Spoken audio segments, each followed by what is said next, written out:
Welcome everybody. আজকে আমরা class 12-এর semester 3 অন্তর্গত তরু দত্তের লেখা আওয়ার ক্যাসোনেট্রি কবিতাটি পড়ব। এই কবিতার বাংলা মানেটা আমি এই ভিডিওর কমেন্ট বক্সে পিন করে দেবো, যেখান থেকে তোমরা পরবর্তীকালে বাংলা মানেটা পড়তে পারবে। কবিতাটা শুরু করার আগে বলে রাখি, এই কবিতায় তরু দত্ত নিজেকে এই ক্যাসোনেট্রি এই গাছটির সাথে তুলনা করছেন।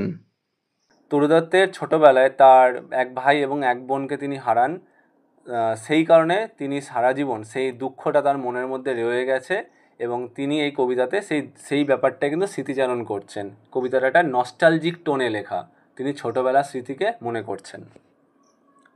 তাহলে কবিতাটা আবার দেখা যাক। Like a huge Python winding round and round the rock trunk. একটা পাইথনের মতো, একটা পাইথন সাপের মতো একটা রক ট্রাঙ্ক, একটা খসখসে গাছের গুড়িকে পেঁচিয়ে ওয়াইন্ডিং রাউন্ড অ্যান্ড রাউন্ড, গোল গোল করে পেঁচিয়ে ওপরের দিকে উঠেছে। Intended deep with স্কার্স up to is very summit near the stars. এবং গাছটায় যেন একটা স্কার দাগ টেনে দিয়েছে, এবং যেখানে যেখানে সাপটা গাছটাকে পেঁচিয়েছে সেখানে যেন আঘাতের চিহ্ন হয়ে গেছে। এবং গাছটার একদম চূড়া পর্যন্ত, নক্ষত্রের কাছে গাছটার চূড়া, সেই পর্যন্ত যেন সেটার বিস্তার লাভ করেছে। এখানে কিন্তু গাছটার যেটা হিউজ ট্রি সেটা বোঝাচ্ছে, গাছটা একদম আকাশে নক্ষত্র পর্যন্ত চলে গেছে, মানে কি গাছটা একটা প্রচণ্ড প্রকাণ্ড একটা গাছ। এ ক্রিপার ক্লাইম্স, একটা ক্রিপার মানে একটা লতা যেন তাকে পেঁচিয়ে উঠেছে।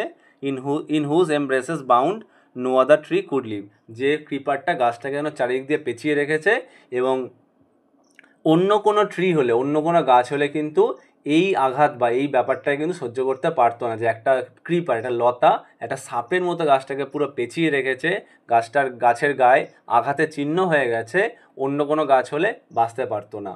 এখানে গাছটার সাথে লেখিকা নিজের তুলনা করছেন, যে আমি বলে লেখিকা বলেই কিন্তু তিনি এখনও বেঁচে আছেন। তার যে ছোটোবেলায় তিনি তার ভাই বোনকে হারিয়েছেন, সেই স্মৃতিগুলো যেন তার গায়ে একটা আঘাতের চিহ্ন করে দিয়েছে, এবং তিনি বলেই আজ পর্যন্ত তিনি ভালোভাবেই বেঁচে আছেন। অন্য কেউ হলে কিন্তু এই দুঃখ কষ্ট নিয়ে বেঁচে থাকতে পারতো না। But গ্যালেন্টলি the giant wires the scarf. খুবই সাহসিকতার সাথে এই গাছটা যেন সেই লতাটাকে একটা মাফলারের মতো পেঁচিয়ে রেখেছে তার গায়ে। অ্যান্ড ফ্লাওয়ার্স আর hang in crimson cluster all the boughs among, এবং গাছের ডালপালা থেকে যেন গাঢ় লাল, ক্রিমজন মানে ডিপ লাল রঙের ফুল যেন হয়েছে। Where on all day are gathered bird and bee, সারাদিন ধরে বার্ডস এবং বিরা এসে জমা হয় গাছে, পাখি এবং মৌমাছিরা এসে জমা হয়। And often at nights the garden overflows with one sweet song, এবং প্রায় এই বাগানটা উপচে পড়ে একটা মিষ্টি মধুর গানে। That seems to have no close, যার যেন কোনো শেষই লক্ষ্য করা যায় না, গানটা যেন অনবরত চলতেই থাকে। Sang darkling from our tree while men repose, এই অন্ধকারের মধ্যে, রাতের অন্ধকারের মধ্যে একটা যেন এই গানটা সবার কানে ভেসে আসে, যখন মেন রিপোজ মানে বিশ্রাম নেওয়া, যখন রাতে মানুষ বিশ্রাম নেয় বা ঘুমায় তখন তারা এই গানটা শুনতে পায়।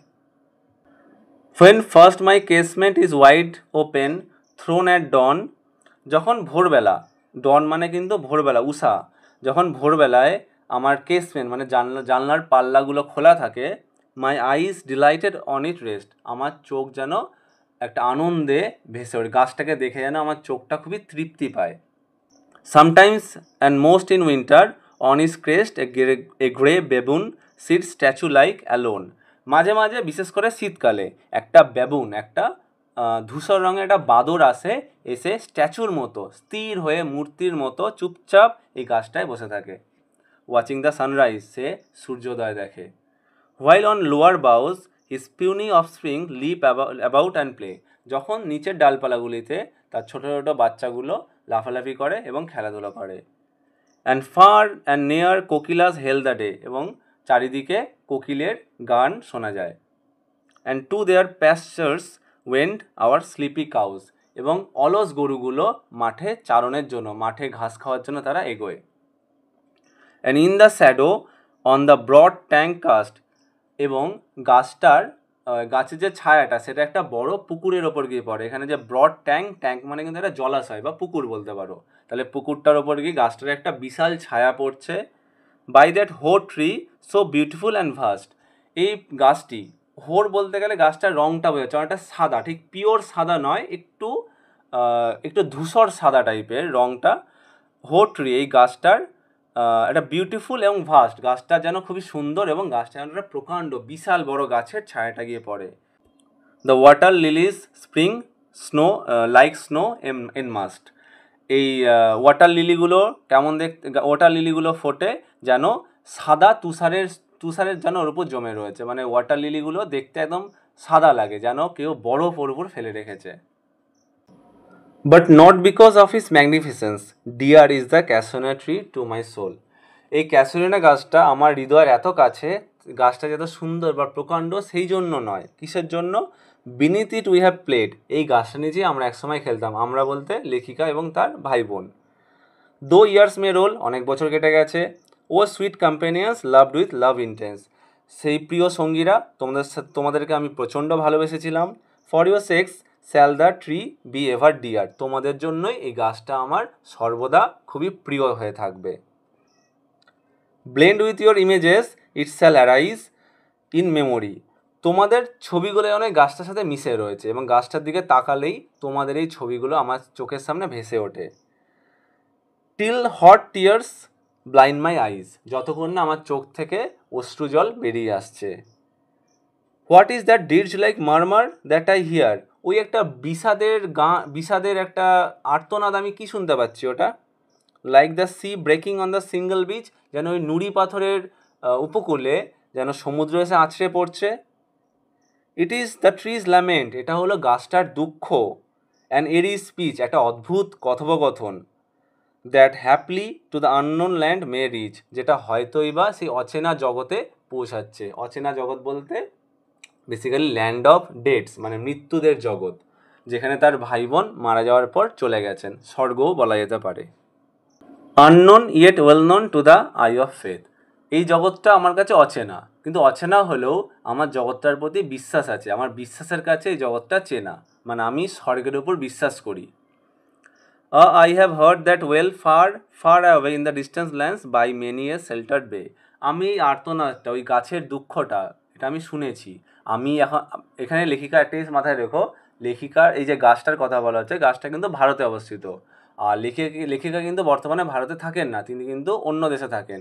সেই জন্য এখানে তিনি বলছেন আমি যে দূরের অনেক উপসাগর পেরিয়ে যে আমি দূরের যে ল্যান্ডে থাকি, সেইখান পর্যন্ত আমি গাছের আর্তনাদটা শুনতে পেয়েছি। When slumbered in his cave, the water wraith and waves gently kiss the classic shore. যখন ওয়াটার রেথ বলতে পারো জলের দেবতা বা জলের পরী যখন তার গুহায় বিশ্রাম নেয় এবং ওয়েভসগুলো, ঢেউগুলো এসে ওই শোর উপকূলে এসে আছড়ে পড়ে, জেন্টলি কিস, খুবই নম্রভাবে এসে সেই উপকূলে এসে ঢেউগুলো আছড়ে পড়ে। অফ ফ্রান্স অর ইতালি, কোথাকার শোর? ফ্রান্স কিংবা ইতালির উপকূলে যখন ঢেউগুলো এসে আছড়ে পড়ে। বিনিথ দ্য মুন, চাঁদের নিচে।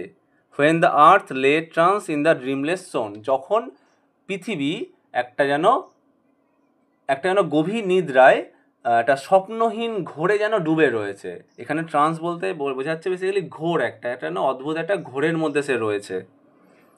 And every time the music rose, যখনই সঙ্গীত বেজে ওঠে, যখনই গান শোনা যায়, before mine inner vision rose from sublime, তখনই আমার অন্তরে, আমার মনের মধ্যে একটা আকার রূপ নিতে শুরু করে। দাই ফর্ম, কার রূপ নিতে শুরু করে? তোমার আকারটার রূপ নিতে শুরু করে। ও ট্রি, তাহলে এখানে লেখিকা ট্রিকে বলছেন যে আমার মনের মধ্যে তখনই একটা গাছের ছবি যেন ভেসে ওঠে। As in my happy prime I saw thee in my own loved native clime, আমি তোমাকেই আমার সেই সুখের যৌবনে, আমার ছোটোবেলাটা ছিল খুবই সুখের সময়। হ্যাপি প্রাইম বলতে তার বেসিক্যালি ছোটোবেলার কথা বলছে, যখন তার ভাই বোন বেঁচে ছিলেন, তাহলে সেই সময়টা ছিল খুবই সুখের। সেই সময়টা আমি তোমাকে দেখতাম এবং তুমি আমাকে আমার স্বদেশের, নেটিভ মানে স্বদেশের লোকেদের কথা বা স্বদেশের কথা মনে করিয়ে দিতে।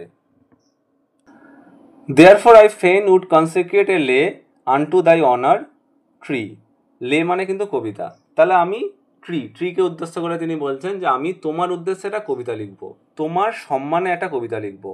Beloved of those who now in blessed sleep for aye repose, তাহলে যারা এখন বর্তমানে সে চিরনিদ্রার দেশে রয়েছে, মানে যারা মারা গেছে তার ভাই বোন, তারাও কিন্তু গাছটাকে খুব ভালোবাসতো, তাদের কাছেও কিন্তু গাছটা খুবই বিলাভেড ছিল, খুবই প্রিয় ছিল।